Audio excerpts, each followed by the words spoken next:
형, 김유정. 아버지가 형님에게 칼을 던진 것이 정통을 때렸으면 그 자리에 엎어질 것을 요행 뜻밖의 몸을 비켜서 땅에 떨어질째 나는 바르르 떨었다. 이것이 15성상을 지난 묵은 기억이다마는 그 인상은 언제나 나의 가슴에 새로웠다. 내가 슬플 때, 고적할 때, 눈물이 흐를 때, 혹은 내가 자라난 가정을 저주할 때 제일 처음 나의 몸을 쏘아드는 화살이 이것이다. 이제로는 과거의 일이나 10살이 채 못된 어린 몸으로 목도하였을째 나는 그 얼마나 간담을 졸였던가. 말뚝같이 그 옆에 서 있던 나는 이내 울음을 터뜨리고 말았다. 극도의 놀람과 아울러 애원을 표현하기에 나의 재주는 거기에서 넘지 못하였던 까닭이다. 부자간에 고롭지 못한 이 분쟁이 발생하길 아버지의 허물인지 혹은 형님의 죄인지 나는 그것을 모른다. 그리고 알려 하지도 않았다. 한갓 짐작하는 건 형님이 남봉을 부렸고 아버지는 그 비용을 담당하고도 터 보이지 않을 만치 재산을 가졌건만 한 푼도 선심치 않았다. 우리 아버지, 그는 뚝뚝한 수존노이였다. 그는 당대에 수십만 원을 이룩한 금망가였다. 자기의 사후 얼마 못 되어 그 재산이 맏아들 손에 탕진될 줄을 그도 대중은 하였으련만 생존 시에는 한 푼을 아끼었다. 제가 모은 돈 저 못 쓴다는 말이 이걸 이름이리라. 그는 형님의 생활비도 안 될 뿐더러 갈아 마실 듯이 미워하였다. 심지어 자기 눈앞에도 보이지 말라는 엄명까지 내리었다. 아들이라곤 그에게 단지 둘이 있을 뿐이었다.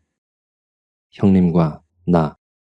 하나, 나는 차자이고 그의 의사를 받들어 봉양하기는 너무 어렸으니 그의 맏아들 형님이 있을 것이다. 게다가 아버지는 애지중지하던 우리 어머니를 잃고는 터져오르는 심화를 뚝기로 누르며 어린 자식들을 호손으로 길러오던 바 불행히도 떨치지 못할 신병으로 말미암아 몸져누운 신세이었다.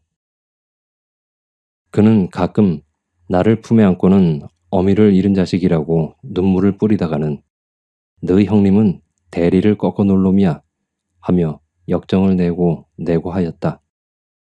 어버이의 권위로 형님을 구박을 하였으나 속으로야 그리 좋을 리 없었다. 이 병이 낫도록 고수련만 잘하면 회복 후 토지를 얼마 주리라는 언약을 앞두고 나의 팔촌형을 임시 양자로 데려온 그것만으로도 평온을 잃은 그의 심사를 알기에 족하리라. 친구들은 그를 대하여 자식을 박대함은 노후에 서름을 사는 것이라고 간곡히 충고하였으나 그의 태도는 여일 꼿꼿하였다. 다만 그 대답으로는 옆에 앉았는 나의 얼굴을 이윽히 바라보며 고소하는 것이었다. 나는 외떡 사 먹을 돈이나 주려는가 하여 맹모르고 마주보고 웃어주었으나 좀 영리하였던들 이 자식은 크면 나의 뒤를 받들어 주려니 하는 그의 애소임을 선뜻 알았으리라. 효자와 불효를 동일시하는 나의 관념의 모순도 이때 생긴 것이었다. 형님이 아버지의 속을 썩였다고 그가 애초부터 망골은 아니다. 남 따르지 못할 만치 지극히 효성스러웠다. 아버지에겐 토지가 많았다. 여기저기 사면에 흩어진 전답을 다품하랴 추수를 하랴 하려면 그 노력이 적잖이 드는 것이었다. 병에 자유를 잃은 아버지는 모든 수고를 형님에게 맡겼다. 그리고 형님은 그의 뜻을 받들어 낙자 없이 일을 행하였다. 물론 200~300리씩 걸어가 달포식이나 고생을 하며 알뜰히 가을하여 온들 보수의 돈 한 푼 여벌로 생기는 건 아니었다. 아버지는 아들과 마주 앉아 추수기를 대조하여 제대로 셈을 따질 만치 엄격하였던 까닭이다. 형님은 호주의 가물을 대신만 볼 뿐 아니라 집에 들어서는 환자를 위하여 몸을 사리지 않았다. 환자의 곁을 떠날 새 없이 시중을 들었다. 밤에는 이슥토록 침울한 환자의 말벗이 되었고 또는 갖은 성의로 그를 위로하였다. 그는 이따금 깜빡 졸다가 경풍을 하여 고개를 들고는 자리를 체크하는 듯이 꼿꼿이 다시 무릎을 꿇었다. 그러나 밤거리에 인적이 끊일 때가 되면 그는 나를 데리고 수물통 우물을 향하여 밖으로 나섰다. 이 우물이 신성하다 하여 맑은 그 물을 떠다가 장독간에 올려놓고 정한수를 들였다. 곧 아버지의 병환이 하루바삐 씻은 듯 나시도록 신령에게 비는 것이었다. 그리고 아침에 먼저 눈을 뜨는 것도 역시 형님이었다. 밝기 무섭게 일어나는 길로 배우개장으로 달려갔다. 구미에 딸리는 환자의 성미를 맞추어 야채랑 과일이랑 젓갈 혹은 색다른 창거리를 사들고 들어오는 것이었다. 언젠가 나는 혼이 난 적이 있다. 겨울인데 몹시 추웠다. 아침 일찍이 나는 뒤가 마려워 안방에서 나오려니까 형님이 그제서야 씩씩거리며 장에서 돌아오는 길이었다. 장놈과 다투었다고 중얼거리며 덜덜 떨더니 얼음이 재그럭거리는 종이뭉치 하나를 마루에 놓는다. 펴보니 조기만한 이름 모를 생선. 그는 두루마기 모자를 벗어붙이곤 물을 떠오라, 칼을 가져오라, 수선을 부리며 손수 배를 갈라 씻은 다음 석쇠에 올려놔 장을 발라가며 정성스레 구웠다. 누이 동생들도 있고 그의 아내도 있건만 너년들이 하면 집어먹기도 쉽고 대면대면이 하는 고로 환자가 못 자신다는 것이었다. 석쇠 위에서 지글지글 끓으며 구수한 냄새를 피우는 이름 모를 그 생선이 나의 입맛을 잔뜩 당겼다. 나는 언제나 아버지와 겸상을 하므로 좀 맛깔스러운 음식은 내 것이었다. 그날도 나는 상을 끼고 앉아 아버지도 잡숫기 전에 먼저 번부터 노려두었던 그 생선에 선뜻 젓가락을 받고는 휘저놓았다. 그때 옆에서 따로 상을 받고 있던 형님의 죽일 듯이 쏘아보는 눈총을 곁눈으로 느끼고는 나는 멈칫하였다. 그러나 나를 싸주는 아버지가 앞에 있는 데야 설마. 이쯤 생각하고는 서름서름 다시 집어들기 시작하였다. 좀 있더니 형님은 물을 쭉 들이키고 나서 그 대접을 상 위에 꽝 놓으며 일부러 소리를 된통 내인다. 어른이 계심으로 차마 야단은 못 치고 엄포로 웃기를 보이는 것이었다. 나는 무안도 하고 무섭기도 하여 들었던 채 생선을 입으로 넣지도 못하고 얼굴이 벌겋게 멍멍하였다. 이 눈치를 채고 아버지는 껄껄 웃더니 어여 먹어라. 네가 잘 먹고 얼른 커야 내 배가 부르다 하며 매우 만족한 낯이었다. 물론 내가 막내 아들이라 귀엽기도 하였으려나 당신이 팔이 되고 다리가 되는 맏자식의 지극한 효성이 대견하단 웃음이리라. 노는 돈에는 남봉나기가 첩경 쉬운 일이다. 형님은 남봉이 났다. 남봉이라면 천한 것도 사랑이라 부르면 좀 고결하다. 그를 위하여 사랑이라 하여두자. 18, 19, 그맘때 그는 지각 없는 사랑에 빠지고 말았다. 장가는 15에 들었으나 부모가 얻어준 아내일 뿐더러 그 얼굴이 마음에 안 들었다. 사랑에서 한문을 읽을 적이었다. 낮에는 방에 들어 앉아서 아버지의 엄명이라 무서워서라도 공부를 하는 체하고 건성 왱왱거리다간 밤이 깊으면 슬며시 빠져나갔다. 그리고 새벽에 몰래 들어와 자고 하였다. 물론 돈은 평소 어른 주머니에서 조금씩 따금질해 두었다. 뭉텅이 돈을 만들어 쓰고 하는 것이었다. 아버지는 자식에게 도끼날같이 무서운 어른이었다. 이 기미를 눈치채고 아들을 붙잡아 놓고는 벼룻돌, 목침, 단소할 것 없이 들어서는 거의 혼도할 만치 두들겨댔다. 겸하여 다시는 출입을 못하게 하고자 그의 의관이며 신발 등을 사랑 다락에 놓고 쇠를 채워버렸다.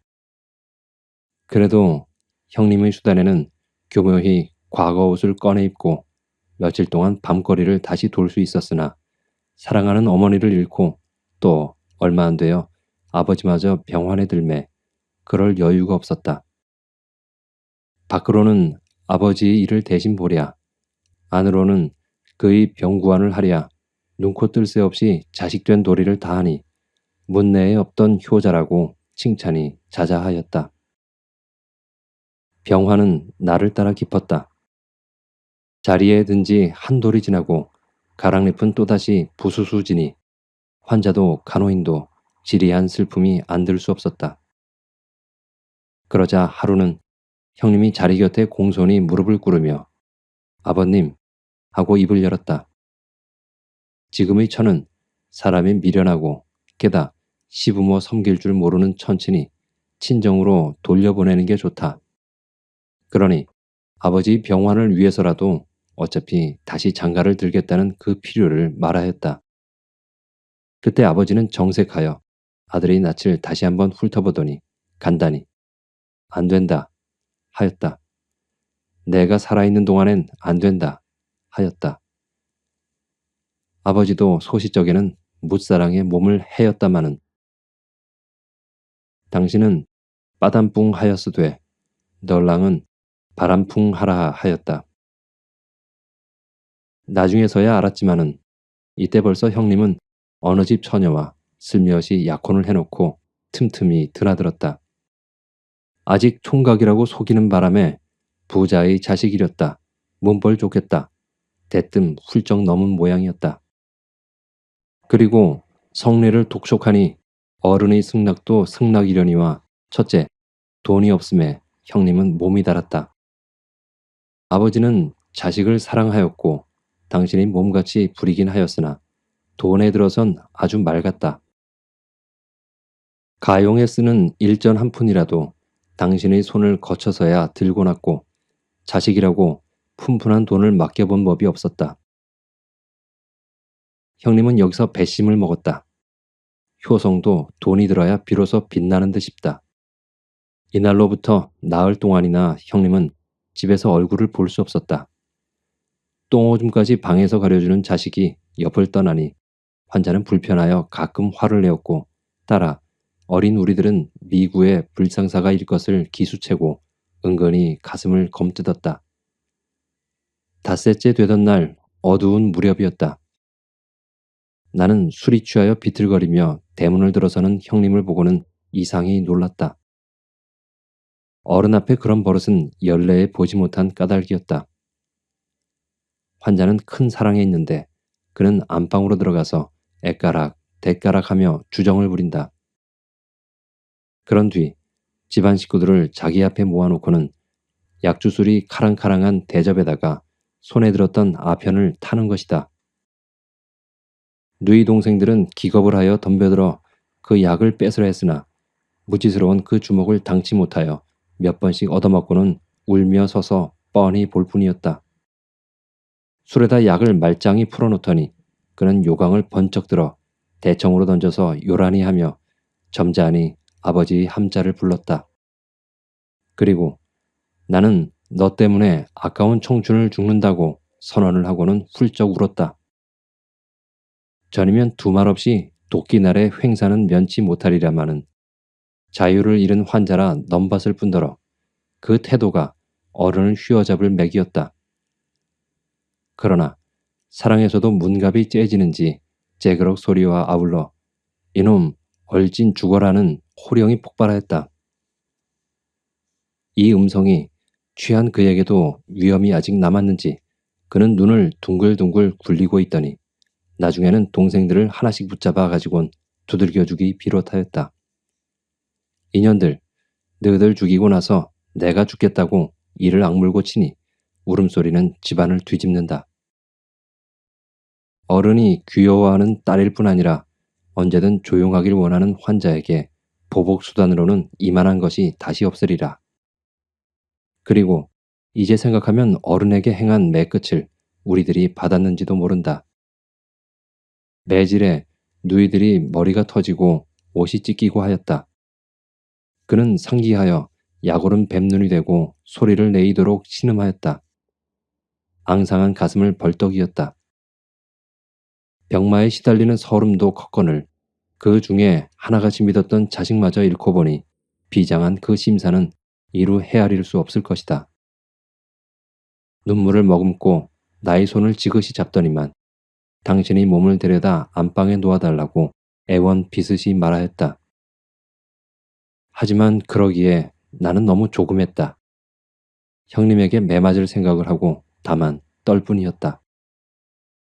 그런대로 그날은 무사하였다. 맏아들의 자세로 돈이나 나올까 하여 얼러보았으나 이도저도 생각과 틀림에 그는 실죽하여 약사발을 발로 차버리고는 나가버렸다. 그 뒤 풍편의 들음에 그는 빚을 내어 저희끼리 어떻게 결혼이라고 해서는 자그마한 집을 얻어 신접살이를 나갔다는 것이었다. 그곳을 누나들은 가끔 찾아갔다. 그리고 병에 들어 울고 계시는 아버님을 생각하여 다시 그 품으로 돌아오라고 간곡히 깨치어 주었다마는 그는 종래 듣지를 않고 도리어 동기를 두들겨 보내고 하였다. 아버지의 성미는 우리와 별것이었다. 그는 평소 바둑을 좋아하였다. 밤이면 친구를 조용히 데리고 앉아 몇백 원리 돈을 걸고는 바둑을 두었다. 그렇지 않을 때에는 밤 출입이 잦았다. 말인즉슨 오입을 즐겼고 그걸로 몸을 망쳤다 한다. 술도 많이 자셨다는데 나는 직접 보지 못한 바 아마 돈을 아껴서이리라. 또는 점이 특출하였다. 엽전 낸잎을 흔들어 떨어뜨려 가지고는 이걸 글로 풀어 앞에 닥쳐올 운명을 판단하는 수완이 능하여 나는 여러 번 신기한 일을 보았다. 그러나 일단 돈 모으는 데 들어서는 몸을 아끼는 일이 없었다. 초작에는 물론이요. 돈을 쌓아놓은 뒤에도 비단 하나 몸에 걸칠 줄 몰랐고 하루의 찬가로 몇십 전씩 내놓을 뿐 알짜 돈은 당신이 웅크러주고는 혼자 주물렀다. 병에 들어서도 나는 데 없이 파먹기만 하는 건 망조라 하여 조성마다 7홉씩이나 잡곡을 섞도록 분부하여 조투성이를 만들었고 혹은 죽을 쑤게 하였다. 그리고 찬이라도 몇 가지 더하면 그는 안 자시고 밥상을 그냥 내보내곤 하였다. 이렇게 뼈를 깎아 모은 그 돈으로 말미암아 시집을 보낼 적마다 딸들의 신세를 졸였고 또 마지막엔 아들까지 잃었다. 이걸 알았는지 몰랐는지 그는 날마다 슬픈 빛으로 울었다.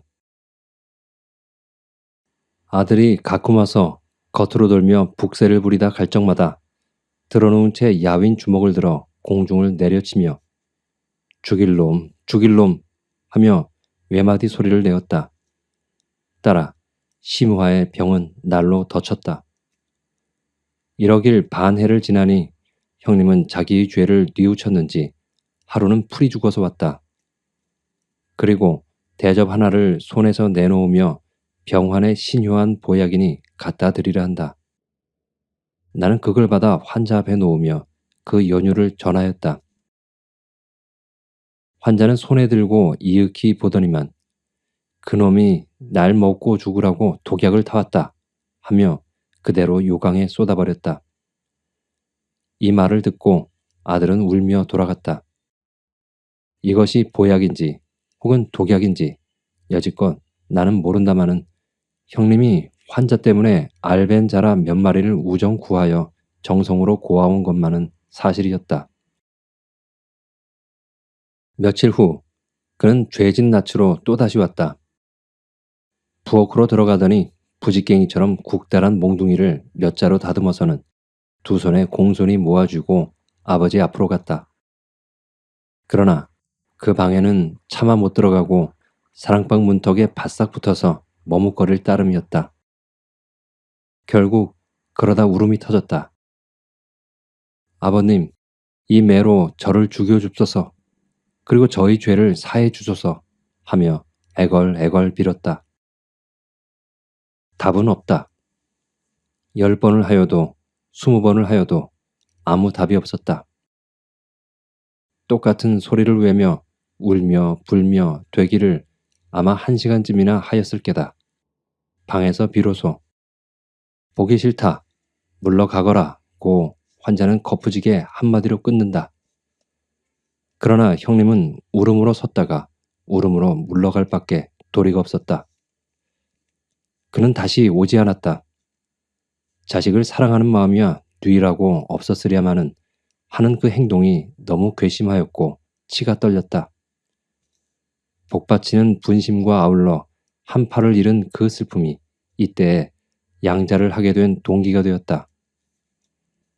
그 양자란 시골서 데려올려온 농부로 후분의 부자 될 생각에 온갖 고생을 무릅쓰고 약을 다리랴, 오줌똥을 거두랴, 잔심부름에 달리랴. 본 자식 저 이상의 효성으로 환자에게 섬기었다. 물론 그때야 환자가 죽은 다음 그 아들에게 돈 한 푼 변변히 못 받을 것을 꿈에도 생각지는 못하였으리라. 아직껏 총각이라고 속이어 혼인이랍시고 저희끼리 부랴 사랴 엉등거리긴 하였으나 생활에 쪼들리니 형님은 뒤가 터질까 하여 애가 탔다. 물론 실양은 대어수되 아버지의 분부를 받아 입살 한 되면 좁쌀 한 되를 섞어서 보냈다. 그뿐으로 동전 한 푼 현금은 무관해였다. 형님은 그 쌀을 받아서 채로 바치어 좁쌀은 뽑아버리곤 도로 잎쌀을 만들어 팔았다. 그 돈으로 젊은 양주가 먹고 싶은 음식이며 담배, 잔용들의 소비하는 것이었다. 이 소문을 듣고 아버지는 그 다음부터 다시 보내지 말라고 꾸중하였다.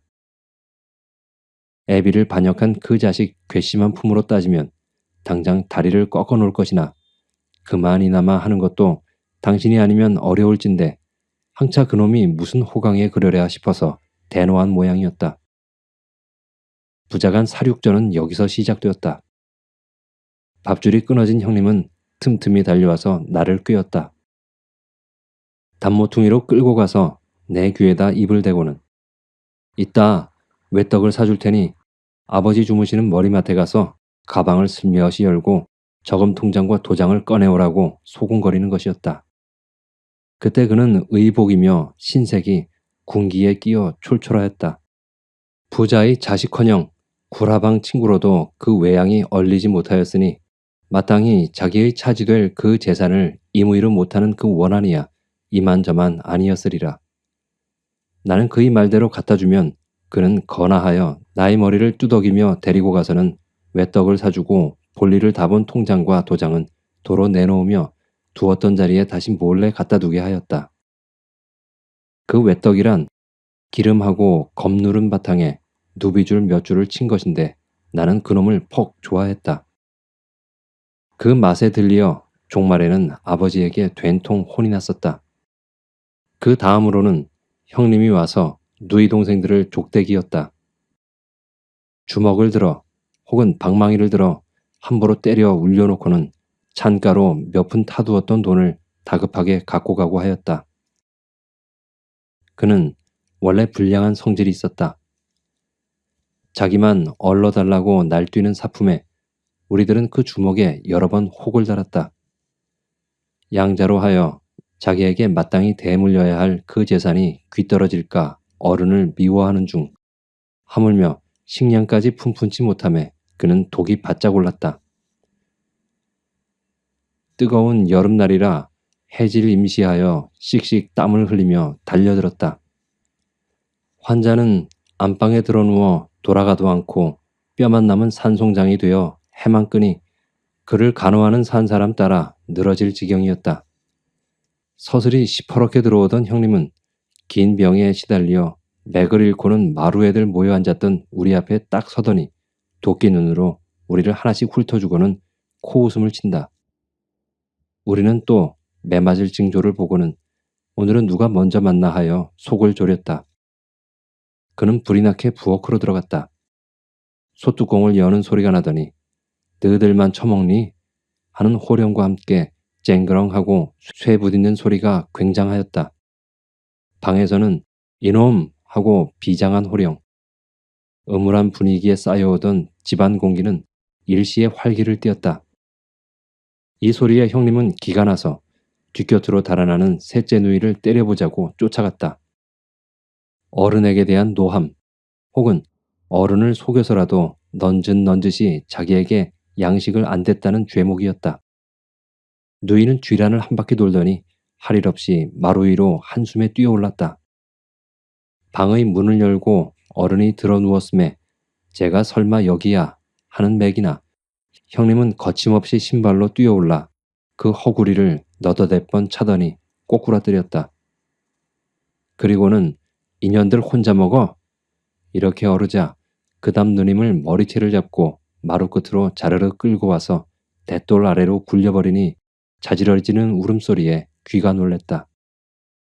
세상이 눈만 감으면 어른도 칠 행세이라 나는 눈이 휘둥그렇게 아버지의 곁으로 피신하였다. 환자는 눈물을 흘리며 묵묵히 누웠다. 우는지 웃는지 분간을 못할 만치 이를 악물어 보이다가 슬며시 비웃어버리며 주먹으로 고래를 칠 때 나는 영문 모르는 눈물을 청하였다. 수심도 수심 나름이거니와 그의 슬픔은 그나 알리라. 그는 옆에 앉았는 양자의 손을 잡으며 당신을 업어다 마루에 내다 놓으라 분부하였다. 양자는 잠자코 머리를 숙일 뿐이다. 만일에 그대로 하면 병만 더 칠 뿐 아니라 집안에 살풍경이 일 것을 염려하여서이다. 하지만 환자의 뜻을 거스림이 그의 임무는 아니었다.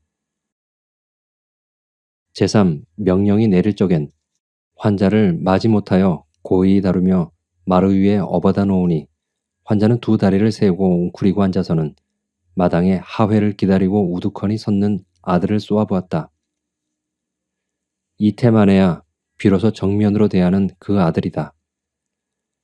그는 기에 넘어 대뜸 이놈 하다가 몹쓸병에 가세 질려 턱을 까불며 한참 쿨룩거리더니 나를 잡아먹으려고 하고는 기운에 붙이어 뒤로 털뻑 주저앉고 말았다. 그리고 몸을 전후로 흔들며 시근거린다. 가슴에 맺히도록 한은 컸지만 병으로 인하여 입만 벙긋거리며 할 말을 못하는 그는 매우 괴로운 모양이었다. 그러나 당신 곁에 커다란 식칼이 놓였음을 알자 그는 선뜻 집어 아들을 향하여 힘껏 던졌다. 정배기를 맞았으면 물론 살인을 쳤을 것이나 요행이도 칼은 아들의 발끝에서 힘을 잃었다. 이 순간 딸들은 아버지를 앞뒤로 얼싸안고 아버님 저를 죽여주소서 애원하며 그 품에 머리들을 박고는 일시에 통곡이 낭자하였다. 마당의 아들은 다만 머리를 숙이고 멍멍이 섰는데 환자 옆에 있는 그 양자를 눈독을 몹시 들이곤 돌아가 버렸다. 하나 며칠 아니면 부자의 호강을 할 수 있음을 짐작했던들 그리 분할 것도 아니련만. 얼마 아니어서 아버지는 돌아갔다. 바로 빗방울이 부슬부슬 내리던 이슥한 밤이었다. 숨을 몬다고 기별하니 형님은 그 부인을 동반하여 쏜살같이 인력거로 달려들었고 문간서부터 울음을 울더니 아버지의 머리를 얼싸안을 때엔 세상을 모른다. 그는 느껴가며 전날의 지온죄를 사해받고자 대구 애원하였다. 환자는 마른 얼굴에 적이 안심한 빛을 띠이며 몇 마디의 유언을 남기곤 송장이 되었다. 점돈을 놓으면 일상 부자간 공이 맞는 괴라 영영 잃을 놈으로 쳤더니 당신 앞에 다시 돌아오매 조이 마음을 놓은 모양이었다. 그리고 형님의 효성이 꼽힌 것도 이때였다. 그는 시급하여 허둥거리다가 단지를 하고자 어금니로 자기의 손가락을 깨물어 뜯었다마는 으스러져도 출혈이 시원치 못하매 그제서는 다듬이돌에 손가락을 얹어놓고 방망이로 짓이겼다. 이 결과 손가락만 팅팅 부어 며칠을 두고 고생이나 하였을 뿐 피도 짤끔짤끔하였고 아무 효력도 보지 못하였다. 나는 어떻게 되는 건지 가리를 모르고 송장만 빤히 바라보고 서서 울다가 가끔 새아주머니를 곁눈으로 훑었다. 그는 백주에 보도 못하던 시아비의 송장을 주무르고 앉아서 슬피 울고 있더니 형님에게 송장의 다리, 팔을 펴라고 명령하는 것이었다. 남편은 거기에 순종하였다. 내가 만일 이때에 나의 청춘과 나의 행복이 아버지의 시체를 따라갈 줄을 미리 알았다면 나는 그를 붙들고 한 달이고 두 달이고 내리 울었으리라. 그러나 나는 사람을 모르는 철부지였다. 서름도 서름이려니와 긴치 못한 아버지의 상사가 두고두고 성가시였다. 왜냐면 아침 상식은 형님과 둘이 치르나 저녁 상식은 나 혼자 맞는 것이었다. 혼자서 제복을 입고 대막대를 손에 짚고는 마음이 없는 울음이라도 애구 대구 하지 않으면 불공죄로 그에게 단박 몽둥이 찜질을 받았다. 그러면 자기는 너무 많은 그 돈을 처치 못하여 밤거리를 휘돌다가 새벽녘에는 새로운 한 계집을 옆에 끼고 술이 만취하여 들어오곤 하였다. 천금을 손에 쥐고 가장이 되니 그는 향락이란 향락을 다 누렸다마는 하루는 골피를 찌푸렸다. 철괴에 들은 지전 뭉치를 헤아려 보기가 불찰. 10원짜리 5장이 없어졌음을 알았던 것이다. 아침에 그는 상청에서 곡을 하고 나더니 안방으로 들어가 출가하였던 둘째 누님을 호출하였다. 그리고 다른 사람은 일절 그 근처에 얼씬도 못하게 영이 내렸다. 안방을 꼭꼭 닫히고 한참 중얼거리더니 이건 때리는 게 아니라 필시 죽이는 소리이다. 애가가가 하고 까부러지는 비명이 들리다간 이번엔 씩씩거리며 숨을 돌리는 신음. 그리고 다시 애가가가다. 그 뒤 들어보니 전날 밤 아버지의 상망에 잡술 재물을 장만하려 간 것이 불행히 이 누님이던 바 혹시나 이 기회에 그 돈을 다른 데로 돌리지는 않았나 하는 혐의로 그렇게 고문을 당한 것이었다. 처음에는 치마만 남기고 발가벗기어 그 옷을 일일이 뒤져보고 털어보았으나 그 돈이 내닿지 않음에 대뜸 엎어놓고 발길로 차며 때리며 하여 불이 내렸다 한다. 그래도 단서는 얻지 못하였으니 셋째, 넷째, 끝의 누님들은 물론 형수, 하녀 또는 어린 나이에 이르기까지 어찌 그 고문을 면할 수 있었으랴. 끝의 누님은 한 움큼 빠진 머리칼을 손바닥에 들고는 만져보며 무한 울었다. 그러나 제일 호되게 경을 친 것은 역시 둘째 누님이었다. 허리를 못 쓰고 드러누워 느끼며 냉수 한 그릇을 나에게 청할째 나는 애매한 누님을 주리를 틀은 형님이 극히 야속하였다. 실상은 삼촌댁이나 셋째 누이나 그 둘 중에 그 돈을 건너방 다락 뚫고 넣었으리라고 생각은 하였다마는 나는 입을 다물었다. 만약에 토설을 하는 나절에는 그들은 형님 손에 당장 늘어질 것을 염려하여서이다.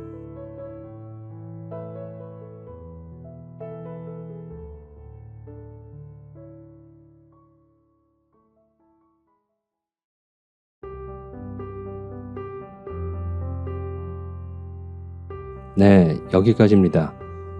이야기가 갑자기 마무리가 안 된 듯 끝마쳐져서 뭔가 좀 아쉽기도 합니다. 이 작품이 자신의 실화에 바탕을 둔 글이다 보니 완벽한 마무리를 짓는 것이 오히려 이상하다 생각했을 수도 있을 것 같습니다. 김유정 작가의 자전적인 이야기에 바탕을 두고 있다는 것을 알고서 들으니 어린 김유정과 그의 누이들이 참 안됐다 싶게 짠하게 보였습니다. 자신이 모은 재산을 자신은 하나도 쓰지 못하고 돌아가신 아버지. 아버지 계실 때 억눌렸던 한을 다 풀어버리듯 동생들은 돌보지도 않으면서 재산을 흥청망청 털어내 먹는 장남의 모습을 보면서 어린 나이에 아무것도 하지 못하고 발만 구르고 있었을 김유정을 생각했습니다.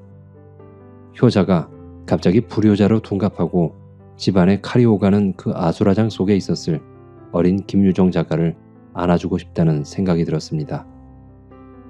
돈 때문에 서로 의견을 굽히지 않았던 형과 아버지의 대립을 보면서 풍요로운 물질도 제대로 쓰여지지 않으면 오히려 화가 된다는 생각도 들었고 아버지도 형도 돈을 제대로 쓸 줄 모르는 사람인 것이 아쉬웠습니다. 여러분은 어떻게 들으셨나요? 지금까지 김유정 작가의 소설 형을 함께 읽어보셨습니다. 저는 다음에 또 좋은 작품으로 찾아오겠습니다. 끝까지 함께 해주신 여러분 감사합니다.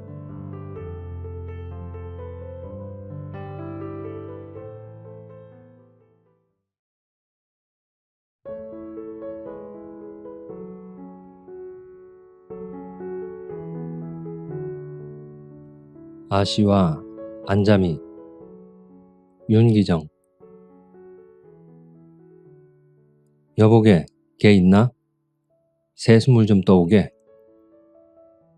여태까지 세상 모르고 자거나 그렇지 않으면 깨서라도 그저 이불 속에 드러누워 있을 줄만한 주인 아씨의 포달 부리는 듯한 암상스러운 음성이 안방에서 벼락같이 일어나 고요하던 이 집의 아침 공기를 뒤흔들어 놓았다.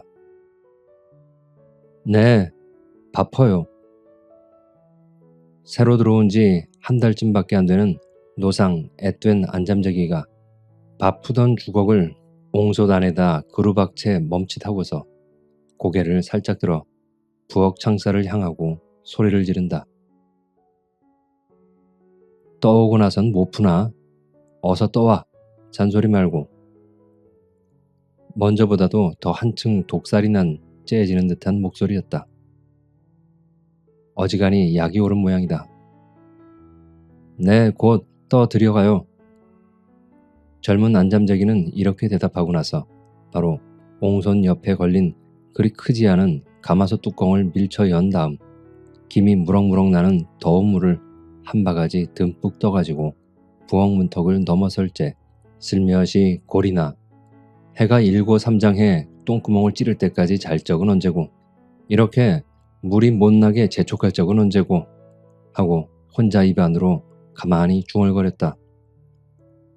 얼굴이 비치도록 길이 번들번들 들은 뒤주와 찬장 사이 틈에 끼워둔 노떼야를 집어가지고 급하게 재촉하는 품봐서는 바가지의 물을 그대로 불까 하다가 혹시 먼지라도 뜰라치면 가뜩이나 심사가 뒤집힌 판이라 더욱 펄펄 뛰며 쨍쨍거릴까봐 얼추라도 한번 부시려고 마루 끝으로 나오니 마루 반을 넘어 들이비친 가을볕으론 유난히 쨍쨍하고 두꺼운 광선이 잘 닦아 번쩍거리는 대야에 가 반서되어 으리으리하게 번쩍거린다. 뭘 그렇게 꿈지럭거려? 군뱅이 천장하듯. 어서 들여오지 않고. 안방에서는 여전히 톡 쏘는 듯한 아씨의 날카로운 음성이 또 화살처럼 안잠재기의 귀를 따갑게 들이쏜다. 네, 지금 곧 들여가요. 안잠재기도 약간 짜증이 난 듯한 말씨였다. 허나 남한테 맨 목숨이라 꿀꺽 참고서 안방 미닫이를 조심성스럽게 연 다음 간반통 2간이나 되는 덩그런 방 한가운데다 물대야를 갖다 놓고 나니 아랫목 쪽으로 혼자 오독하니 앉아있는 30이 될락말락한 어느 뭐에 내놓든지 미인이라고 할 만한 제법 요염하게 생긴 주인 아씨가 뾰로통한 얼굴을 해가지고 살기가 등등한 눈초리로 안잠자기를 갈아 마실 듯이 노려보면서 자네 거정 내 속을 테나? 왜 그리 꿈지럭거려? 에이, 화나 죽겠네. 죽겠어. 자네마저 내 마음을 편치 않게 해주려거든 오늘이라도 썩 나가게. 썩 나가. 하고 대야를 와락 잡아당기다가 물이 좀 방바닥에 엎질러졌다. 공연히 생트집을 해가지고 사람을 들볶는 것이 몹시 배리가 꼴려 견디다 못해 여볕 입에서 뭐라고 말대답이 터져나올 듯한 것을 삽시간에 생각을 돌려 꿀꺽 참았다. 요때만 지나 성깔이 꺼질라 치면 그야말로 정답게 살을 비어 먹일 듯하고 싹싹하기 봉산 참배 같은 아씨의 성미를 들어온 지 얼마 안 된 터이지만 잘 아는지라 가슴에서 금방 불덩이가 치밀어 오르는 것을 꿀꺽꿀꺽 참고서 윗목 한 구석에 틀어박힌 걸레를 얼핏 집어다가 방바닥에 튄 물방울을 그저 잠잠히 훔치고만 있었다. 아무 죄 없이 뿌옇게 몰려댄 안잠자기가 아까 푸다가 내버려둔 밥을 마저 푸려고 부엌을 향하여 발을 옮기면서 하루 이틀 밤도 아니고 사흘 저녁씩이나 나가잤으니 그것도 딴 계집에 미쳐 다니는 줄 번연히 아는 아씨로서 고를 내는 것은 그럴 법도 한 노릇이지만 제 남편 안 들어온 화풀이를 나한테 하는 것은 여간 거북한 일이 아니며 살이 내리도록 성가신 노릇인 걸 하고 생각한 다음 상을 약간 찌푸렸다. 부엌으로 들어간 그는 밥을 다시 푸면서 자기 신세를 생각하고 주인 아씨를 동정도 하였다가 주인 나리를 까닭없이 미워도 했다가 또는 이 세상의 마음이 군성거려지더니만 나중에는 걷잡을 수도 없고 부지할 수도 없이 머릿속이 산란해진다. 처음에 미쳐서 들들 볶다 못해 마침내 몹시 때리기까지 해 이루 형언할 수 없는 갖은 학대를 다 하다가 종당 내어 쫓다시피 한 자기 남편을 생각하니 이가 갈리도록 지겹다. 밉살머리스럽고 원망스러운 놈이 어디서 뒤졌다는 소문만 들어도 당장 미친년처럼 내 활기를 쩍 벌리고 가로뛰며 세로뛰면서 손뼉을 치고 춤을 출 성싶은 충동을 가끔 느끼며 내려왔다. 지금도 이런 마음이 꿈틀거리고 어른거리기 시작하니 주인 나리로 해서 속을 썩이고 역정이 나고 포달을 부리는 게 끝없이 얄밉더니만 오히려 불쌍하고 측은한 마음이 슬며시 들어 마침내 동정이 걷잡을 새 없이 걸린다. 주인 아씨는 아침을 한술 뜨는 둥 마는 둥 하고서 여태껏 주인 나리의 그림자도 나타나지 않은 집을 등지고서 어디론지 나가버렸다. 그가 집 밖을 나갈 때 안잠자기를 보고 아까보다는 저기 누그러진 말소리로 여보게 여지껏 안 들어오실 적에는 오늘도 해전에 들어오시긴 틀릴성 싶으이만 혹시 나 돌아오기 전에 들어오시거들랑 내가 그러더라고 이 집을 하직하고 영영 어디로 가버린다고 하시며 나가셨다고 여쭙게 어쩌나 꼴을 좀 보게. 이렇게 말하는 아씨는 그래도 쓸쓸한 기색이 가시지 않은 얼굴에다 억지로 미소를 머금은 듯 강히 웃었다. 이처럼 하고 나아간 주인 아씨가 눈에 밟히고 약간 걱정이 되는 데다가 자기 신세를 곰곰 생각하니 도제 일이 손에 잡히지 않았다. 찜질을 하려 해도 맥이 풀려서 걸레나 행주가 그대로 물이 주르르 흐르고 비누질을 좀 해볼 참으로 일감을 무릎 위에다 놓고도 한 손에 바늘을 쥔 채 바람벽을 넋이른 사람처럼 한참씩 멀거니 바라보고 앉았기를 여러 차례 하였다. 아씨가 정말 아주 안 들어오시면 어쩌나. 나도 죽어 이 세상을 잊어버리겠다는 마음을 먹기도 한두 번이 아니었지만 아씨야말로 홧김에 참 정말 어디가 죽지나 않으실까.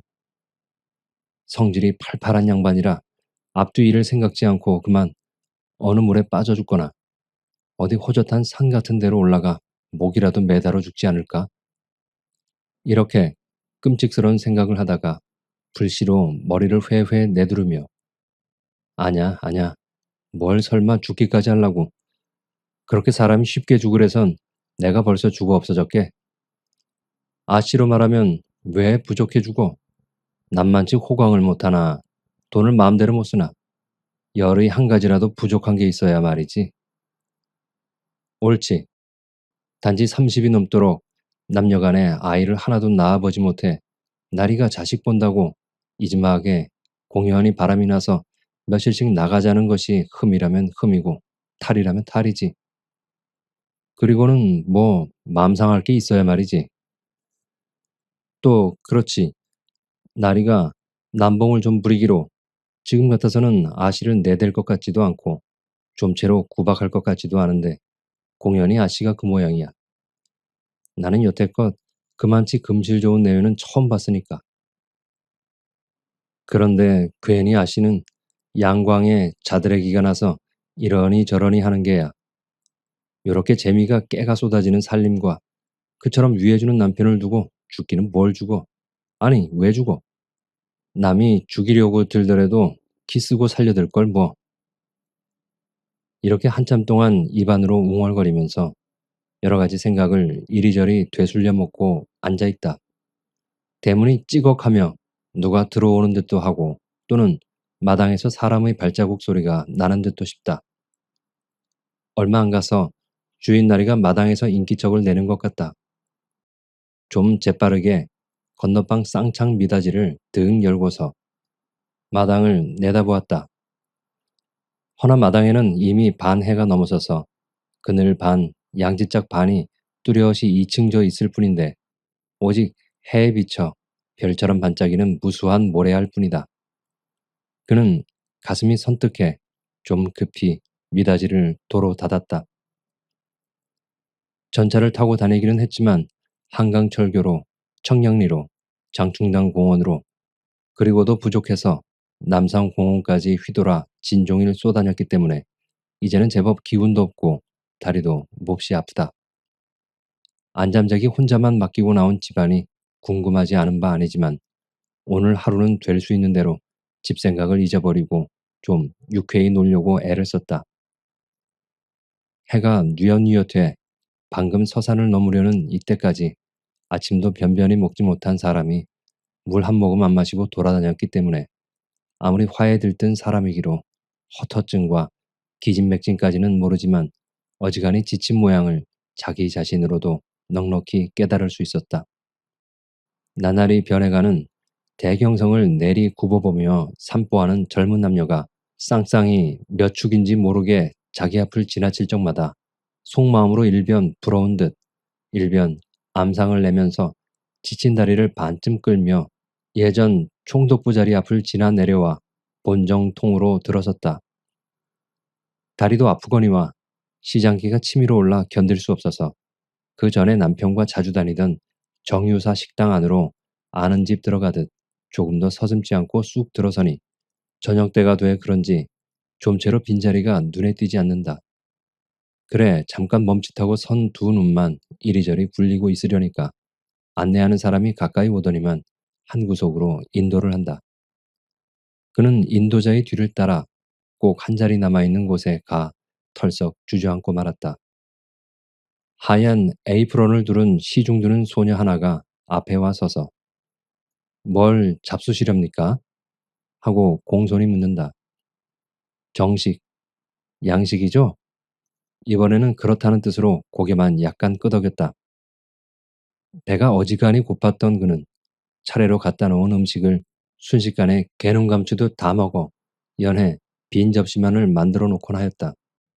그가 다시 길거리로 나올 때는 제법 어둑어둑해져 전등 불빛이 제대로 바로 보이게 되었다. 조선은행 앞까지 나와 전차를 잡아타고 불이 나게 집을 당도해 중문 안을 들어서자마자 제일 먼저 눈이 가기는 마루 끝이었다.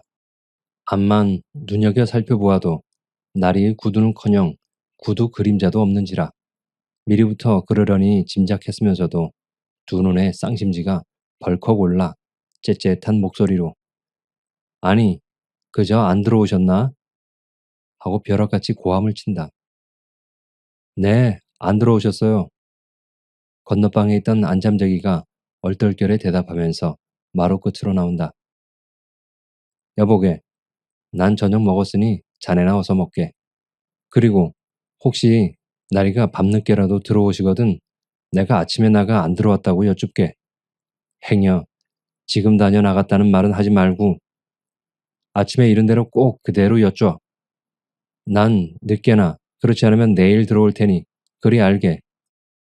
마루에도 올라오지 않고 마당에 선 채 이 말 한마디를 남기고서 그만 대문 밖으로 사라진 다음 안잠자기는 또다시 혼자 남아 멀거니 마루 끝에 선 채 대문편을 바라다 보면서 흥, 집안 꼴 잘 된다. 아씨마저 놀아나는 모양인 걸 그래. 속 좋다. 하고 의미 모를 웃음을 한번 싱긋 웃고는 돌아선다. 컴컴한 밤거리를 한참 걸으니 마음이 낮보다도 더 한층 공중에 뜬 것 같다. 사실 집 밖을 나오기는 나왔으나 갈 데가 만만치 않다. 서울 바닥에 탐탁한 일가 하나 없고 통사정할 만한 친한 동무 하나 없는 그로서는 언뜻 머리에 떠올라 찾아갈 만한 집이 변변치 않았다. 그래, 고적한 신세임을 새삼스럽게 더 한층 느끼게 되었다. 에라, 오래간만에 극장이나 가볼까? 이렇게 생각했다가 그것도 마음에 탐탁히 끌리지 않아.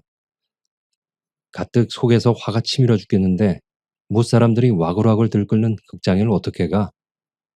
조용한 데만 찾아다녀도 머리 골치가 아프고 정신이 헷갈리는데 이처럼 뇌까리고서 극장 가고 싶은 마음을 그만 죽여버리고 말았다. 그럼 어딜 가면 좋담?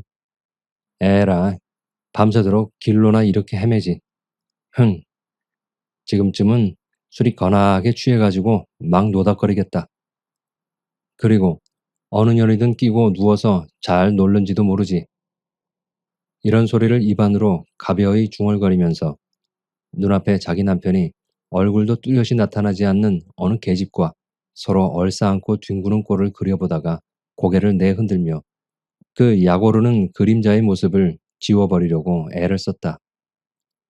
분한 마음, 질투하는 생각에 암상도 나고 약도 오르고 나중에는 남편이 끝없이 밉살머리스럽기도 하다. 오늘 저녁처럼 이렇게 남편을 미워해 본 적은 일찍이 없었다. 그럴수록 마음은 지향할 수 없이 군성거려지며 부지할 수 없게 달뜨기 시작한다. 우중충한 가을의 밤거리를 혼자서 걸을수록 그 도수는 점점 더해갈 뿐이다.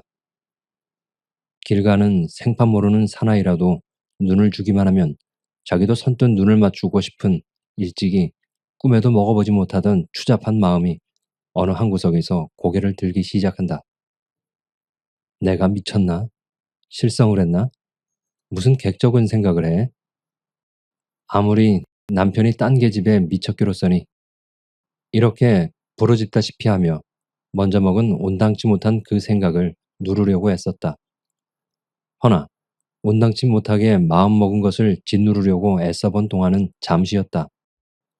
남편의 품 안이 그리워지고 며칠 동안 대면 못한 남편의 얼굴이 그리울수록 시기와 질투하는 마음은 걷잡을 수 없이 불길처럼 활활 일기 시작하였다. 으스러지게 껴안아주던 남편의 팔뚝이 생각힘에 그 두 팔이 지금쯤은 어느 년의 알몸뚱이를 휘어감고 있을 생각을 하니 분심에 가슴이 울렁거리고 아래 윗니가 마주칠 만치 원망스러워 도저히 참을 수 없다. 여라, 떡으로 치면 떡이요. 돌로 치면 돌이지 별 수 있니? 제 배짱이 그렇게 꽂힌다며. 이렇게 마음이 자기도 비뚤어지고 보니 언뜻 이런 생각이 난다. 오래전부터 단골로 다녀 아주 친숙해진 박물장사 노파가 번개처럼 머릿속에 번뜩 떠오른다. 능갈친 노파의 행동이라든지 지나치게 수단 있는 말솜씨로 보아 수월내기가 아닐 뿐더러 그냥 박물장사로만 돌아다니는 노파가 아니라는 것을 벌써부터 눈치채고 짐작해 내려왔지만 직접 자기 보고는 이상한 말 한마디, 수상한 눈치 한 번 보인 적이 없었지만 이웃의 소문을 들으라 치면 그는 확실히 뚜쟁이인 것이 분명하였다. 그 어느 때인가 꼭 한번 이런 일은 있었다. 마침 집에 아무도 없고 자기 혼자만 있어 더할 나위 없이 조용할 때 박물사 노파가 지나가는 말처럼 아씨, 지나가실 길이 있거든 제 집 한번 들러주세요. 사는 건 망측하지만 달이라도 쉬이 가시게. 이렇게 없는 정이 있는 듯이 그때 말하던 생각이 이제 머릿속에 문득 떠오른다. 아이 참, 그의 집이 어디랬던가? 고개를 갸우뚱하며 두 눈을 사르르 감고서 옛 기억을 불러일으키려 애썼다. 옳지, 옳지. 사직정 공공번지라고 그랬어. 틀림없이 거기랬어. 지금 찾아가면 있기나 있을까? 얼마 만에야 겨우 생각난 듯이 이렇게 입안으로 가벼이 웅얼거리며 발길을 돌이켜가던 길을 외서 아까보다 좀 신이 난 빠른 걸음걸이로 어슴푸레한 밤길을 걸어가고 있었다. 어느 구멍가게에서 성냥 한 갑을 사가지고 집집마다 문패를 상고해가며 그의 집을 찾기 시작하였다.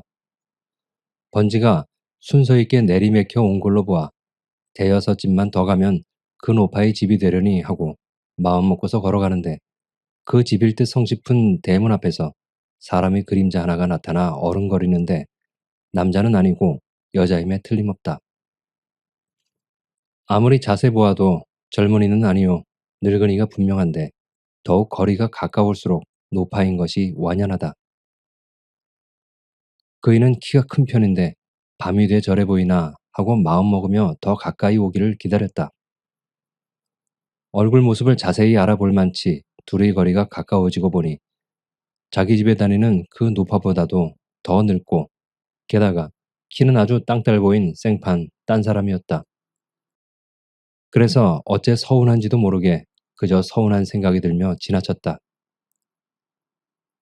당장 그 노파가 나오는 집 대문 앞까지 이르러서 걸음을 멈추고 성냥을 드윽 그어 문패를 찾았다. 한자 틀리지 않는 사직정 공공번지다. 이 집이 분명하구나. 힘 안 들이고 집 찾은 것이 신기한 듯이 생각하면서 대문을 지그시 밀쳐보았다. 문소리 찌걱하고 나는 바람에 안에서 거 누구요? 하고 소리를 버럭 지른다. 틀림없는 그 노파의 낯익은 말소리였다. 시집 갔던 새댁이 오래간만에 친정집에 발을 들여놓자마자 어머니의 음성을 처음 듣는 것처럼 반가웠다. 네, 저예요. 어마지되 불쑥 이렇게 대답하면서 대문을 지나 중문 안으로 썩 들어섰다. 어디를 가려는지 방금 옷을 갈아입은 거출을 하던 채 그대로 마루 끝에 나타나 수선을 피며 엉너리를 부린다. 네, 원, 이게 누구요?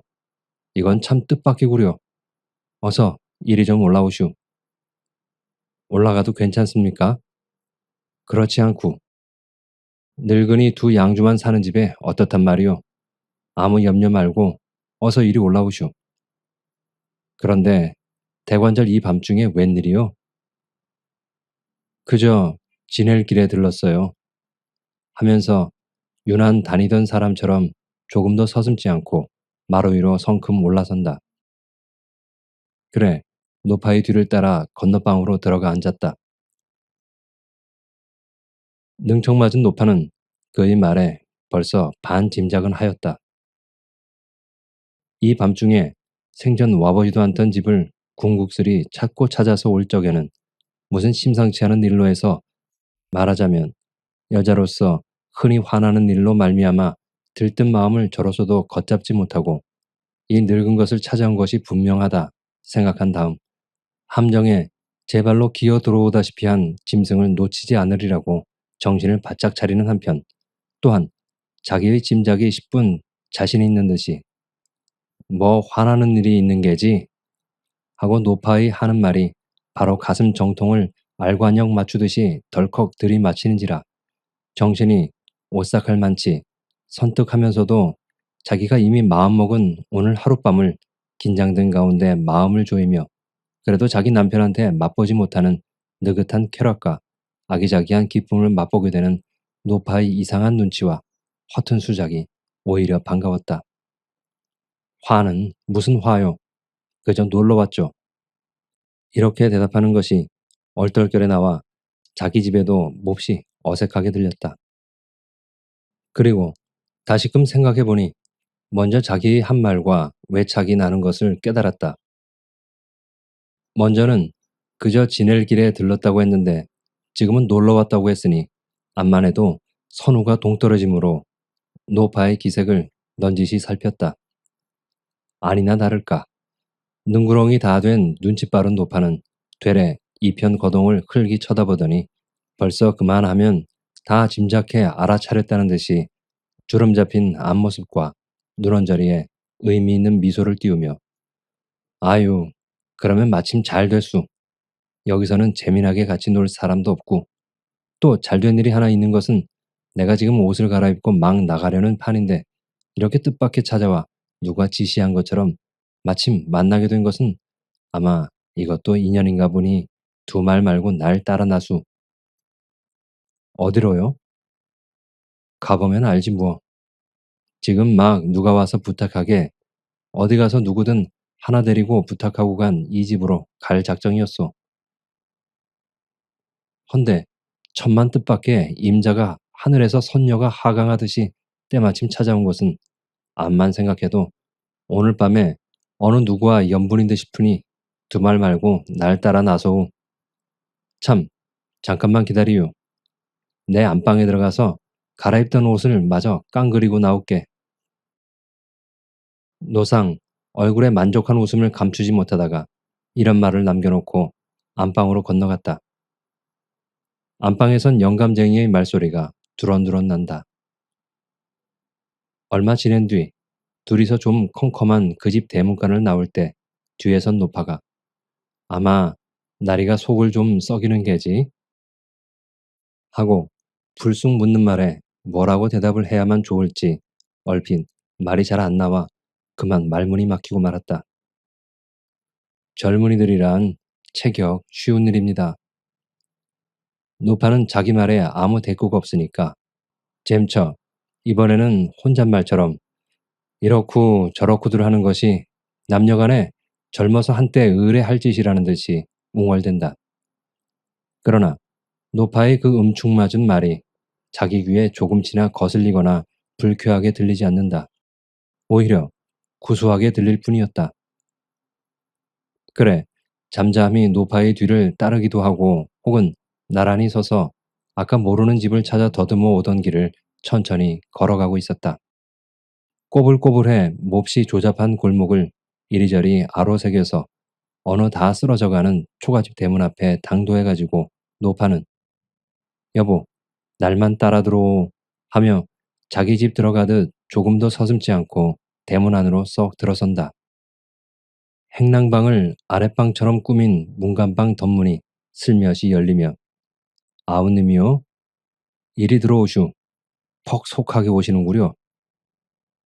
이렇게 말하는 사람은 아까 박물장사의 집을 찾을 때 바로 그의 집에서 나와가지고 자기 옆을 지나가던 키가 무척 작은 바로 그 노파다. 이제야 모든 연극 속을 대강 짐작하면서 그 방 안으로 들어섰다. 속하고 말고 여부지사가 있수. 그 이야기는 천천히 할심 잡고서 대관절 어느 방이요? 바로 안방 내줬지. 그런데 아주 새물창이라지. 우리 집은 처음이지만 보아하니 아주 오입쟁입니다. 이것도 문청 있나 봐. 하고 나중 말할 때에 손가락을 동그랗게 만들어 보인다. 그리고 나서는 일찍이 보지 못하던 아주 똑단 미인의 환한 얼굴을 넋을 잃고 물끄러미 바라본다. 그러면 와서 기다린 지도 퍽 오래됐을 듯하니 어서 데리고 들어가 보시구려. 일각이 여삼 줄걸. 박물장사는 이렇게 말을 내며 둘의 얼굴을 번갈아 쳐다본다. 그럼 그렇지. 나구 안으로 좀 들어갑시다. 하면서 주인 노파가 일어선다. 그는 절에 간 색시 모양으로 두근거리는 가슴을 억제하면서 잠잠히 노파의 뒤를 따랐다. 방문 미닫이나 쌍창에나 할 것 없이 손바닥만한 유리 조각 하나 안 붙인 안방 앞으로 가까이 왔다. 구랑신 같은 미닫이가 주인 노파 손에 밀려 슬며시 열린다. 새삼스럽게 더 울렁거리는 가슴을 어쩔 줄 모르며 마치 꿈속을 헤매는 듯한 이상 야릇한 마음으로 노파의 등 뒤를 따르던 그는 벼랑간 질겁을 한다. 정신이 아찔할 만치 자지러지게 놀라며 발을 멈추고 말았다. 이처럼 얼굴까지 저상을 하도록 놀란 까닭은 덩그렇게 빈 간반이나 되는 방 안에 오독하니 혼자서 고개를 숙이고 앉았는 사나이는 자기 남편임에 틀림이 없었던 때문이다. 그래서 조금만 정신을 차리지 않았다면 외마디 소리를 버럭 지르고 그 자리에 그대로 나가 자빠졌을지도 모른다. 모두가 조금 전보다도 더욱 꿈속같이 생각된다. 그만 돌아서서 뺑소니를 쳐 도망질할까 하다가 삽시간에 갖가지 개교가 머릿속에 떠오른다. 이런 경우에 임시응변이라든가 또는 여자의 얇은 꾀란 실로 묘한 것이었다. 옳지. 이렇게 하면 꼭 속아 넘어가지. 하고 생각한 것은 불론 집에서 불이야 하며 도적이 매드는 격으로 외려 발악을 할 심산이었다.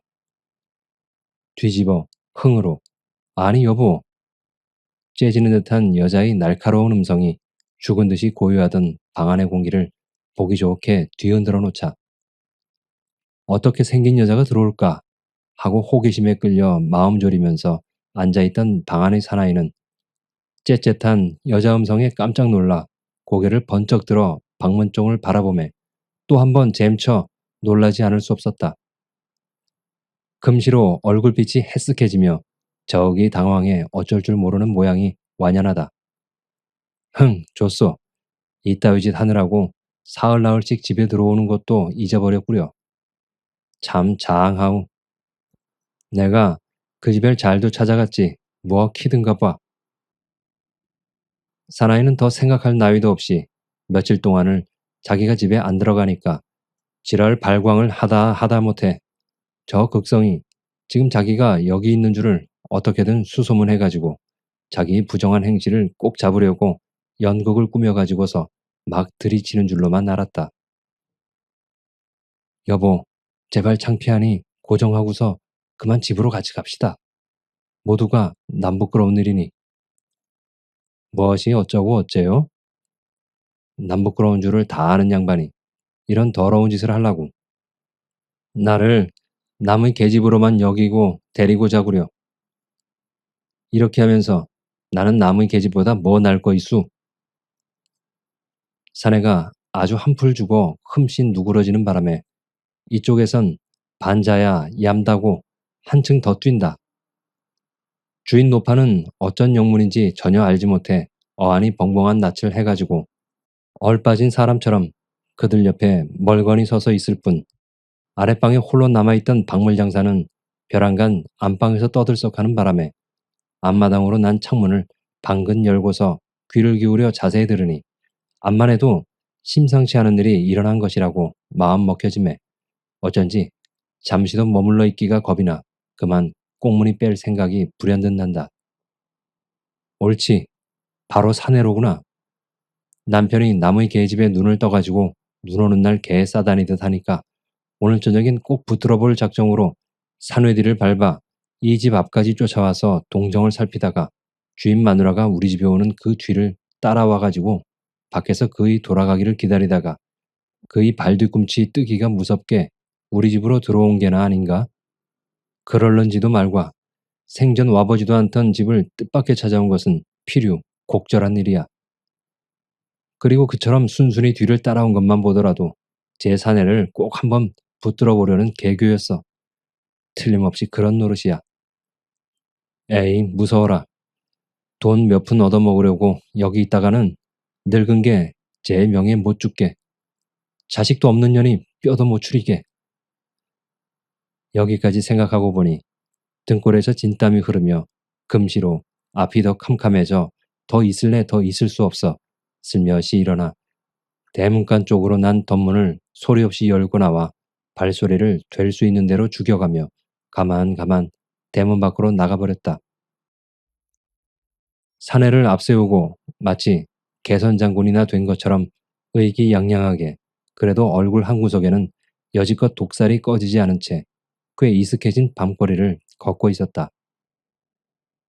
아내가 몇 번이나 좀 으슥한 곳에 당도하여서는 남편의 비위를 들컹거렸으나 종식 꿀먹은 벙어리 모양으로 아무 대꾸가 없었다. 그래, 아내도 맞장 웃쳐주지 않는 남편의 짓이 무한히 밉살머리스럽기도 하고 또한 분하기도 하였지만 하는 수 없이 서로 잠잠한 가운데 어느덧 자기 집까지 당도하였다. 벼락같이 대문 흔드는 바람에 안잠자기가 자던 눈을 비비며 닫아건 문을 열어주니 벙어리들처럼 아무 말들이 없는 주인 내외는 그만 안방으로 들어가 버린다. 안잠자기는 자기가 자던 건너방으로 들어가면서 주인 내외의 이야기 안 하는 눈치를 이상스럽게 생각하다가 필시에는 어디서 만나가지고 대두리가 나도록 싸운 게라고 마음을 돌쳐먹었다. 숨소리를 죽이고 안방 쪽으로 귀를 기울여 무슨 소리가 나기만 기다리고 앉아있다. 한참 동안 죽은 듯이 고요하던 안방에서 제법 높고도 거친 목소리가 난다. 전에 없이 괄괄한 그 음성은 틀림없이 주인 나리의 목소리였다. 아까는 하도 창피해서 할 말을 다 못했지만, 그래, 나는 남의 계집을 보려고 그 집을 갔지만 임자는 못하러 갔었수. 옳지. 이제 할 말이 없으니까 날 쳐 죽여라는 셈으로 누구를 넘겨잡는 모양이구려. 흥, 내게 딸린 염탐꾼이 얼마나 되는 줄 아루? 박물 장사니, 화장품 장사거니, 피륙 장사거니, 이렇게 무똥이수, 남봉꾼 남편을 둔 년이 그만껏쯤 못 삼아낼 줄 아루? 어림없이 나도 남봉을 부리려면 벌써 옛날에 무척 부렸수. 하지만 당신 하나만 바라고 그렇지 못한 것이 지금 생각하면 내가 병신이야. 뭐 아주 바보지. 그러나 임자가 정 그래만 봐. 낸들. 여보, 그만두. 내가 다 잘못했으니 어서 자기나 합시다. 남의 계집을 못 봐. 직성이 안 풀려서 어떻게 잠이 오겠수? 에이, 객적은 소리 그만하고 어서 자. 퍽 분하겠수? 퍽 분해. 그래도 잔소리야. 안방은 다시 고요해졌다. 조금 있다가 전등불 끄는 소리가 날 뿐. 건너방에 홀로 앉아 그들의 말소리를 하나도 빼지 않고 귀를 소승켜 자세자세 듣고 있던 젊은 안잠재기는 한숨 한 번을 가벼이 그러나 길게 내쉬며 오늘날까지 이를 갈아붙이고 원수처럼 생각하던 자기 남편의 얼굴 모습을 눈앞에 그려보려고 무한 애썼다. 허나 그의 그림자는 아예 나타나지 않는다. 밖에서 문 흔드는 바람에 근두박질을 해 나가느라고 막 우버서부터 싸늘해질 대로 싸늘해진 이부자리 속으로 기어들어가면서 또 한 번 가벼운 한숨을 내쉬고 사지를 웅크린 채 역시 싸늘한 베개에다 하염없는 눈물이 금방 쏟아질 듯한 얼굴을 폭 파묻어버린다.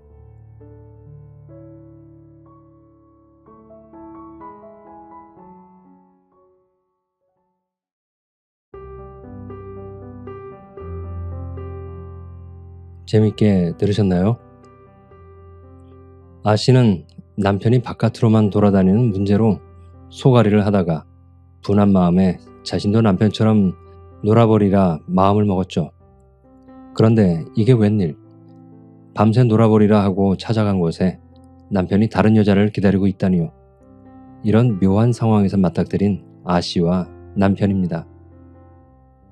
그리고 그렇게 투닥거리며 돌아온 아씨와 남편을 보면서 안자미는 자신에게도 있었던 원수 같은 남편을 떠올려 보려 하지만 떠오르지 않음을 생각하며 차가운 이부자리로 들어가며 아씨와 비교되는 자신의 처지를 서러워한다는 이야기였습니다. 재밌게 들어주셨기를 바랍니다. 지금까지 윤기정의 아씨와 안잠이었습니다. 그럼 저는 또 재미있는 작품으로 찾아뵙겠습니다. 끝까지 함께해 주셔서 감사합니다. 감사합니다.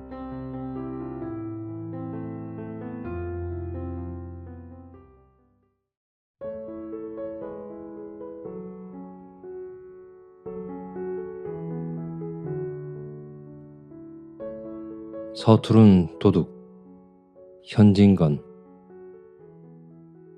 창의 문 밖 살림을 차린 뒤로 안잠자기 때문에 약간 머리를 앓지 않았다. 개똥이 굴러도 문 안이 좋지 그 두매에 누가 하고 그들은 처음부터 오기를 싫어한다. 일갓집들의 연줄로 간신히 하나 구해다가 놓으면 잘 있어야 한두 달, 그렇지 않으면 단 사흘이 못 되어 보찜을 싼다. 속살 까닭은 여러 가지겠지만 드러내놓는 이유는 한결같이 뻐국새와 물소리가 구슬퍼서 한다. 불행한 인생의 길을 걷는 그들에겐 집을 애두르는 시냇물 노래와 뒷산 속에서 새어 흐르는 뻐꾸기의 울음도 시름을 자아낼 뿐인 모양이다. 어둑어둑한 소나무 그늘 밑에 그들은 하염없이 눈물을 씻게 되고 햇빛에 고요히 깃들인 풀 그림자도 까닭없이 그들의 마음을 군성거리게 하는 듯 도회의 번잡과 조음이 도리어 그들의 신경을 무디게 해주고 심장을 지질러 주는 듯. 아무튼 안잠자기가 붙어있지 않았다. 병약한 아내의 단손으로는 도저히 살림을 꾸려나가는 수가 없고 사람은 있어야 될 판이라 나이 늙든 젊든 일을 잘하든 못하든 안짬만 자아준다면 우리는 감지덕지로 위에 올리는 판이었다. 황해도 할멈이 올 때에도 우리는 사람이 없어서 무진 애를 쓰다가 드나드는 기름장수의 연줄로 간신히 그를 구해온 터이라 인품과 일세를 볼 겨를도 없었다. 보통 집 같으면 대개는 그 할멈을 싫어하였으리라. 첫째, 나이 많아 65세나 되었으니 세찬 일을 바랄 수 없고 둘째, 너무 추해서 불쾌한 감정을 일으킨다. 얼굴은 늙은 일본 호박 모양으로 위아래가 내밀고 눈과 코 언저리가 움쑥 들어갔는데 검붉은 버섯으로 덮였고 가을바람도 일어난 지 오래인 음력 8월인 이때 땀이 차서 헤어진 광당포 적삼 하나를 걸쳤고 잠뱅이 비슷하게 짧은 배치마가 갈기갈기 찢어졌는데 그 조각마다 기름때가 켜켜이 앉았다. 요새 명색 안잠자기라도 위아래를 인조견으로 휘감고 버듬적하게 양산 한 개쯤 들고 다니는 데 비하면 그야말로 소양지판이다. 그러나 우리는 와준 것만 감지덕지다. 저 나이에 적고를 하고야 설마 오래 붙어 있겠지. 아내도 나를 보고 해죽이 웃으며 도리어 안심하는 눈치를 보였다.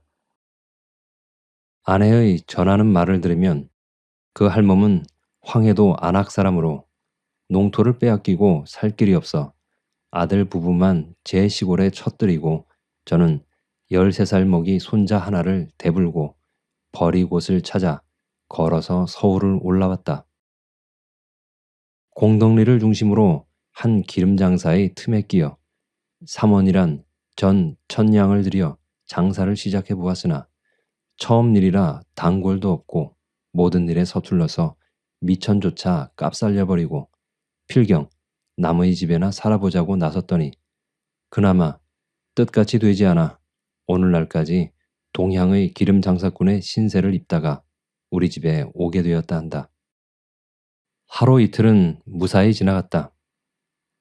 사흘이 못되어 피차에 얼굴이 조금 익어지자 그의 호소와 하소연이 6, 7월 장마 모양으로 끊칠 줄 몰랐다. 그는 아내를 졸르다가 못하여 이제는 나만 보면 졸르기 시작한다. 나으리, 마넴, 저 새끼 제 손자를 어떻게 하면 좋실까? 댁으로 대불고 와요. 13살이라도 못할 일이 없시다. 저 건너방이 빚이 안 하시까? 우리 아들 내외께 좀 빌려주시깡요. 이 거룩한 댁에서 살게 해주소. 돈을 10원만 선 월급으로 미리 좀 주실까요? 서울에 올라올 때 동네 사람에게 진 빚량을 갚아야 되겠시다. 나으리, 마넴, 사람 좀 살리소. 그는 제 일신의 모든 어려운 사정을 한꺼번에 해결해 보려는 듯하였다. 처음에는 허허 실수, 지나치는 말로만 여겼더니 웬걸 차차 그의 하소연이 물론 진정으로 가슴에서 우러나오는 것을 깨달았다. 물에 빠지는 사람이 한 오래기를 부여잡는 모양으로 그는 죽을 힘을 다해서 우리에게 메어 달리는 것을 알았다. 그러나 우리에겐 물론 그런 여유가 없었다. 다달이 몇 푼 월급으로 겨우 꾸려가는 우리에게 그의 손자를 기르고 그의 아들 부부를 살릴 힘은 어디를 쥐어짜도 나올 턱이 없었다. 식구라야 우리 내외와 5먹이 딸 하나. 집이 멀고 명색 밭이라고 산기슭에 몇 고랑 있는 탓에 문안 심부름과 집 거두기에 19살 먹은 대욱이란 아이를 들인 터이라 안잠자기 외에 사람 더 둘 필요는 절대로 없었다. 나의 말은 무거웠다. 그에게 동정을 하면 할수록 나의 고통은 컸다. 험난한 인생의 길의 산 표본을 눈앞에 보는 듯하여 나의 가슴만 어두워질 뿐이다. 낮부담도 밤이 더 견디기 어려웠다.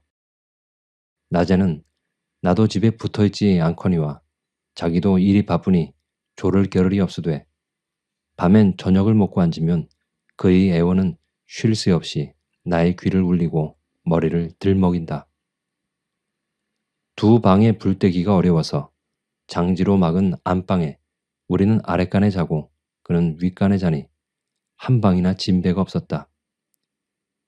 그의 한숨과 호소는 장지 하나를 격해 폭포수같이 쏟아진다. 그는 좀처럼 잠도 자지 않았다. 내가 깨어있는 듯한 눈치만 보이면 자기의 원정과 서름과 슬픔을 늘어놓는다. 이 거룩한 댁에서 자기를 안 살려주면 누가 살리겠느냐. 내가 꼭 그를 구해야만 될 의무가 있는 것처럼 추근추근하게 굳세게 줄기차게 조르고 볶고 호소하고 애원한다. 불면증이 있는 나는 이따금 뜬 눈으로 새기까지 되었다. 잠꼬대처럼 호소를 중얼거리다가도 그는 흔히 고단한 꿈을 맺는 모양이나 이 꿈이 도무지 길지 않았다.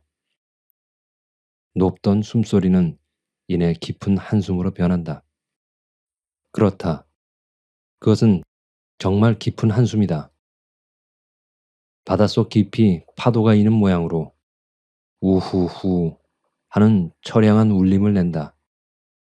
그의 1000마디 만마디 말보담도 이 한숨이야말로 그의 슬픔과 번민과 고통을 가장 웅변으로 설명해 준다. 나는 잠결에도 이 한숨 소리만 들으면 번쩍하고 눈이 떠진다. 10손, 20손이 나를 흔들어 깨운다 한들 이 인생의 최후의 휘파람 같은 무겁고 우렁차고 비통한 이 울림처럼 나의 맘을 뒤흔들고 맘을 움직이지 못하였으리라. 나는 고만 잠을 잊어버린다. 그 산란한 괴로운 숨결, 그 탄력 없고 늙고 무거운 팔다리가 이리로 저리로 뒤척거리는 둔한 음향. 그는 청을 하다 하다 듣지 않으니까 대우기를 미워하기 시작하였다. 저놈만 없으면 내 손자가 있게 될 텐데 하고 내심으로 생각하는 모양이다. 세 끼의 밥도 잘 찾아주지 않고 더구나 된장찌개 하나 잘 만들어주지 않았다. 나중에는 저 애는 다 컸으니 어디를 가도 제 구실을 할 터이니 고만 내어보내고 자기 손자를 갖다 두자고 노골적으로 아내를 졸랐던 모양이다. 눈 여린 아내는 처음엔 그를 위하여 눈물까지 흘린 일이 있었으나 이 요구에는 어이가 없었다. 아무리 제 자식을 위한다 한들 어쩌면 있는 사람을 내보내라고까지 한단 말이오. 다 같은 처지에 심청이 나빠 하고 눈의 밖에 나게 되었다. 할멈이 온 지 한 열흘쯤 지냈으리라.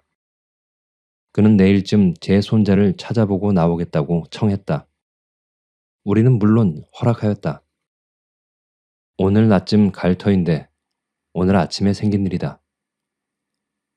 나는 어젯밤에도 잠을 잘 못 자고 심지가 좋지 못한 대로 뒷동산을 한 바퀴 휘돌아 나려오니까 아내가 파랗게 질려서 할멈과 무어라 떠드는 소리를 들었다.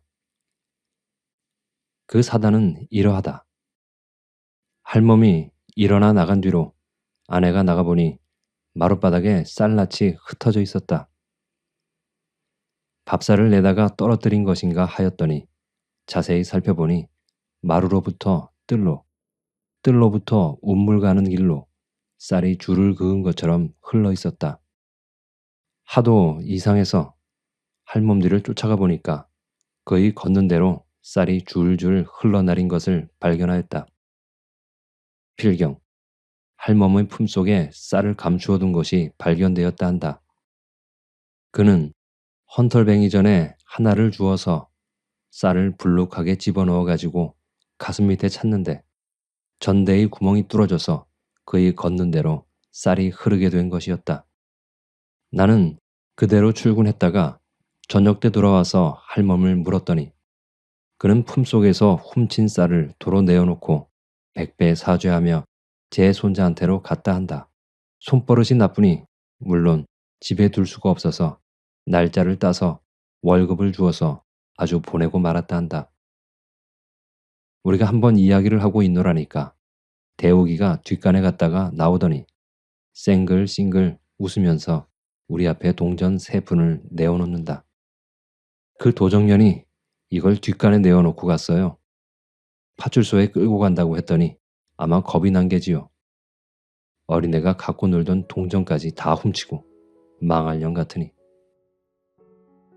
대우기는 잠옷 분개한 중에도 어이없어 웃는다. 이번 사건에 대우기가 제일 치를 떨었다.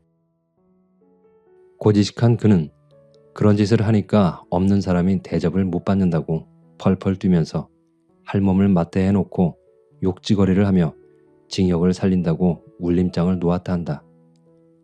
나는 그 할멈의 한 일을 서투른 도적의 노릇으로 웃어버리기엔 너무 마음이 저리었다. 대우의 말 맞다나 할멈은 과연 파출소를 겁내었을까? 아무도 몰래 안전하게 제 품속에 든 동전 3푼이 귀신 아닌 사람에게 발각되리라고 믿었을까? 사랑하는 손자에게 옥춘당으로나 변할 그 귀중한 동전 3푼을 확실치 않은 겁결에 그리 쉽사리 내어놓았을까? 그는 일부러 동전 3푼을 내어 던진 것이다. 내보라는 듯이 내어 던진 것이다. 섬으로 있는 쌀을 몇 줌 훔친들 어떻단 말이냐? 굶주린 내 손자에게 한 끼 입합을 해준들 어떻단 말이냐? 무슨 대사냐?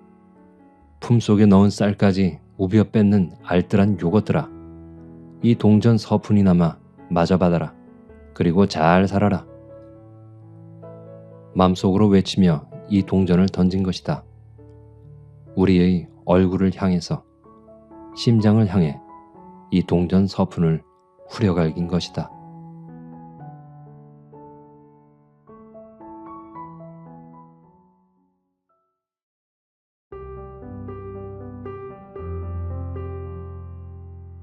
잘 들으셨나요? 할멈의 팍팍하고 어려운 삶이 참으로 많은 동정을 불러일으키긴 합니다만 아무리 그래도 자기 아들 내외와 손자까지 주인집에 데려오게 해달라고 조르는 건 좀 지나쳤네요. 거기다 쌀과 동전을 훔치기까지 했으니 이 집 주인도 그냥 봐주기는 어려웠던 듯 싶습니다. 제법 짧은 이야기였지만 나름 그 상황을 그려보면서 읽어보니 짧은 단편 드라마 하나를 본 것 같은 느낌이 드는군요. 예전에 모 방송사에서 방영하던 TV 문학관이 생각났습니다. 요즘엔 안 하지요? 그건 좀 아쉽네요. 지금까지 현진건의 서투른 도적을 읽어드렸습니다. 다음에 또 재미있는 이야기로 찾아뵙겠습니다. 끝까지 들어주셔서 감사합니다. 여러분 모두 행복한 하루를 보내시길 바랍니다. 감사합니다.